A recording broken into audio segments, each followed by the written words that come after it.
I have asked for this radio and television time tonight for the purpose of announcing that we today have concluded an agreement to end the war and bring peace with honor in Vietnam. The Vietnam War claimed its spot as one of the most malignant wars in American history. A more unknown aspect of the war involved the slew of protests, teach-ins, and peaceful rallies. Among these stood the Moratorium movement. If civilians could generate enough popular support against the war, the government would have to listen. The exchange of ideas and encounter of resistance through the moratorium proved to be integral in understanding the war. The United States' involvement in the Vietnam War was based partially off of the rise of communism. Lyndon Baines Johnson could not afford to lose a war, so he continued to commit more troops. The Gulf of Tonkin incident, which really allowed more activity on the part of the United States. The question is, was that fabricated? Was it justifiable? With strict containment sentiments, the United States soon involved themselves in one of the most controversial wars in American history. With the dawn of war in 1955 came a wave of broad support. The vast majority of Americans believed the ideals of war were justified and that America was destined for victory. However, once awareness shed light on America's standing, opinions changed. People began to oppose the war, stemming specifically from universities. Teach-ins and sit-ins sparked innovation, and riots began. Draft resistance came into the spotlight as the younger generation believed that being able to draft before being able to vote was unfair. There was also resistance regarding the occurrence of discriminatory drafting, as African Americans were forced to the front lines to die.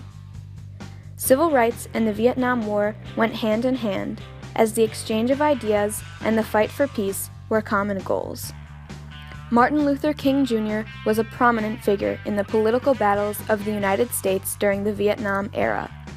Although the government heavily supported King, he put his notable position at risk and clearly expressed his anti-war beliefs. The calling to speak is often a vocation of agony, but we must speak.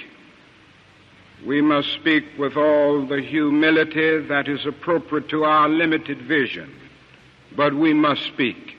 At this time, the movement was diverse in race and culture, yet only contained a minority of the population. The Moratorium movement was the first large-scale strike against the war that was accessible to the general public.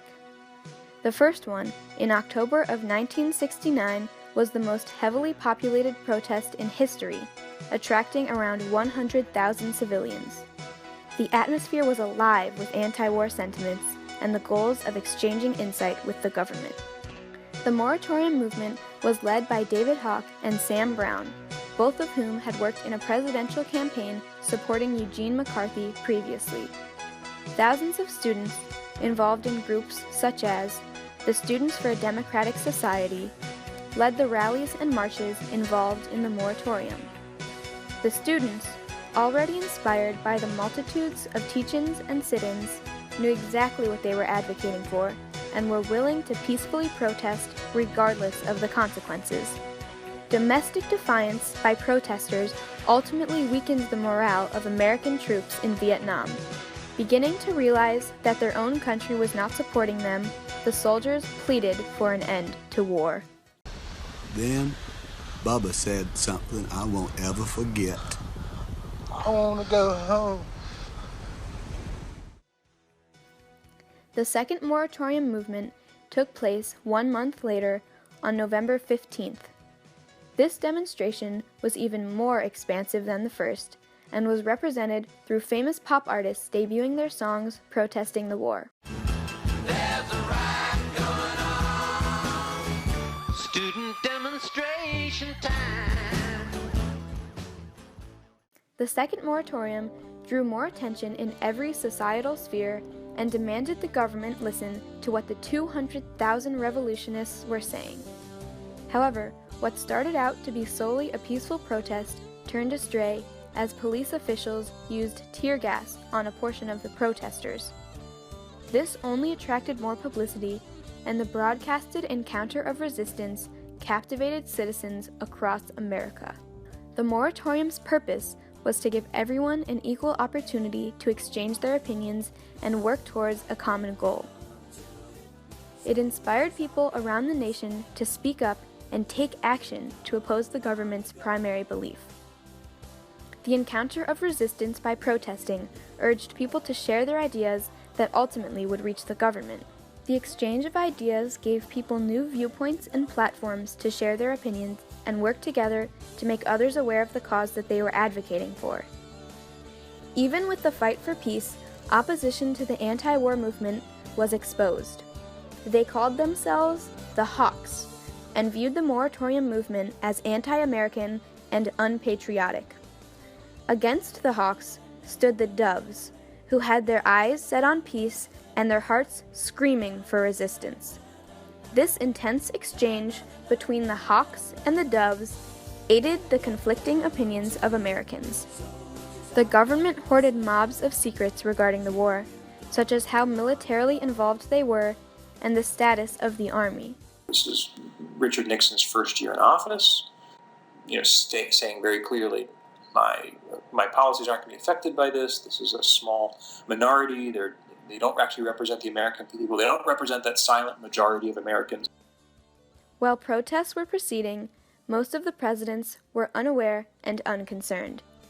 Nixon stated that he didn't watch the coverage of the moratorium protests. Instead, he was watching a football game. I saw demonstrators carrying signs reading, "Lose in Vietnam, bring the boys home." Well, one of the strengths of our free society is that any American has a right to reach that conclusion and to advocate that point of view. But as President of the United States, I would be untrue to my oath of office if I allowed the policy of this nation to be dictated by the minority who hold that point of view and who try to impose it on the nation by mounting demonstrations in the street. After it was announced that the United States was withdrawing from the war, the government expected the population to be content with their decisions. However, still riled up from the lies and hidden truths, protests continued, and the government finally realized the extent and impact of the moratorium movement. The moratorium movement changed American past, present, and future by planting the seeds for further protests and rebellions. This nonviolent protest influenced many to come by challenging authority in a peaceful way to achieve a goal, and setting the stage for the youth to confidently use their voice and make a change. The moratorium movement highlighted the obstacles of the war, ultimately increasing the tides of protest and participation of the youth. In addition, the legacy involves the growing mistrust between civilians and the government. Previously confidential details about the war's conduct caused more and more Americans to question the accountability of the U.S. government and military establishments. It opens the questions in many people's mind as where is the truth? So I think the Vietnam War is not the cause of that, but it's really central to the way we question things that come at us every day today. The leaking of the Pentagon Papers only confirmed the suspicions regarding involvement in the Vietnam War, proving that the exchange between civilians and the government was successful. The mistrust between civilians and the government became an essential part of the legacy of the moratorium movement. The end of the Vietnam War linked with the end of military drafting and prompted the legacy of all voluntary Army establishments in the United States. The moratorium movement rewrote American history, spreading messages of government immorality, peaceful rebellion, and a mazy mix of pride and malice for the United States of America. It urged humankind to speak up and break the silence, pushing them to make their voices heard and constructing an all-encompassing change. This movement set the precedent for hundreds of other protests. The moratorium movement was the first of its kind, but its legacy of exchanging ideas and encountering the first form of student-led protest impacted the United States forever.